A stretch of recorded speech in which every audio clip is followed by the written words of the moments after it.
ಒಂದು ಸಣ್ಣ ಹಳ್ಳಿಯಲ್ಲಿ ರಾಮು ಎಂಬ ಬಾಲಕನಿದ್ದ. ಅವನು ತುಂಬಾ ಕುತೂಹಲಿಯಾಗಿದ್ದರೂ ಓದಲು ಅಷ್ಟಾಗಿ ಆಸಕ್ತಿ ಇರಲಿಲ್ಲ. ದಿನವಿಡೀ ಆಟವಾಡುತ್ತಾ ಸಮಯ ಕಳೆಯುತ್ತಿದ್ದ. ಅವನ ಅಜ್ಜಿ ಮಾತ್ರ ಪ್ರತಿದಿನ ಓದು ಜೀವನವನ್ನು ಬೆಳಗುತ್ತದೆ ಎಂದು ಹೇಳುತ್ತಿದ್ದರು. ರಾಮು ಅದನ್ನು ಗಮನಿಸಲಿಲ್ಲ. ಒಂದು ದಿನ ಹಳ್ಳಿಗೆ ದೊಡ್ಡ ಮಳೆ ಬಂತು. ರಸ್ತೆ, ಹೊಲ ಎಲ್ಲವೂ ನೀರಿನಿಂದ ತುಂಬಿಕೊಂಡವು.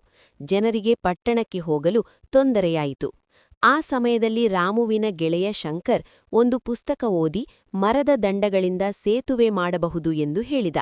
ಎಲ್ಲರೂ ಆಶ್ಚರ್ಯಪಟ್ಟರು. ರಾಮು ಕೂಡ ಸಹಾಯ ಮಾಡಬೇಕೆಂದು ಮುಂದಾದ. ಶಂಕರ್ ಓದಿದ್ದ ಪುಸ್ತಕದ ಮಾಹಿತಿ ಬಳಸಿ ಮಕ್ಕಳು ಸೇರಿ ಒಂದು ಸಣ್ಣ ಸೇತುವೆ ಕಟ್ಟಿದರು. ಅದರಿಂದ ಜನರು ಸುರಕ್ಷಿತವಾಗಿ ಹೋಗಿ ಬರಲು ಸಾಧ್ಯವಾಯಿತು. ಹಳ್ಳಿಯವರು ಮಕ್ಕಳನ್ನು ತುಂಬಾ ಹೊಗಳಿದರು. ರಾಮು ಅಂದು ಮೊದಲ ಬಾರಿ ಓದಿನ ಶಕ್ತಿ ಏನೆಂದು ಅರಿತ. ಅದಾದ ನಂತರ ರಾಮು ಪ್ರತಿದಿನ ಓದಲು ಆರಂಭಿಸಿದ. ಪುಸ್ತಕಗಳು ಅವನ ಗೆಳೆಯರಾದವು. ಆಟವೂ ಇದ್ದೇ ಇತ್ತು, ಆದರೆ ಓದೂ ಜೊತೆಯಾಯಿತು. ಕೆಲವೇ ದಿನಗಳಲ್ಲಿ ರಾಮು ಹಳ್ಳಿಯ ಬುದ್ಧಿವಂತ ಬಾಲಕನಾಗಿ ಗುರುತಿಸಲ್ಪಟ್ಟ.